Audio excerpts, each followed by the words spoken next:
નવસારી જિલ્લા ખાતે 76માં ગણતંત્ર પર્વની અનોખી ઉજવણી કરવામાં આવી છે।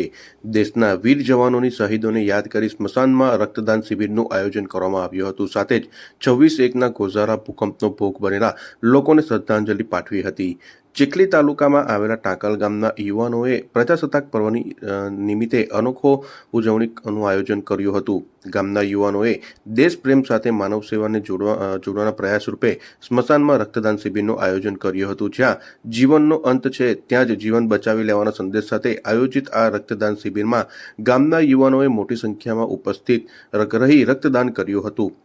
શિબિરમાં ગામના યુવાનોએ દેશના વીર જવાનોને યાદ કરી રક્તદાન કર્યું હતું, તેમજ 26મી જાન્યુઆરીના દિવસે આવેલા ગોઝારા ભૂકંપનો ભોગ બનેલા લોકોને પણ શ્રદ્ધાંજલિ પાઠવી હતી। સાથે જ યુવાનોએ જીવન દરમિયાન રક્તદાન અને મૃત્યુ બાદ ચક્ષુદાન, દેહદાનનો સંદેશ પણ આપ્યો હતો।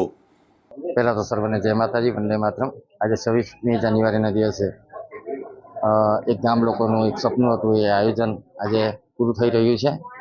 એ સપનું સાકાર પણ થઈ રહ્યું છે અને મારા વીર શહીદો અને જે ભૂકંપ આવ્યો હતો એ સર્વને હું આજે શ્રદ્ધાંજલિ અર્પિત કરું છું।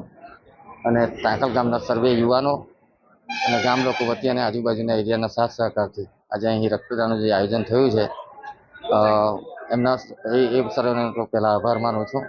અને મારું એવું માનવું છે કે જીવતે જીવત રક્તદાન અને મૃત્યુ બાદ ચક્ષુદાન એણે આપણને ઉપરવાળા જે આપ્યું છે એ જ આપણે લોકોને આપીને મદદરૂપ થવાનું છે, એવી મારી ભાવના છે। આજરોજ જે આ સ્મશાન ભૂમિની અંદર જે કાર્યક્રમ રાખ્યો છે એ લોકોને એક પ્રેરણા મળે કે મૃત્યુ બાદ તો અહીં આવવાનું જ છે બધાએ। સ્મશાનમાં એક કંઈક નવું છે, પણ બધાને એવું ખબર પડે કે સ્મશાન ભૂમિની અંદર આપણે જીવતે જીવત પણ જઈ શકીએ છીએ।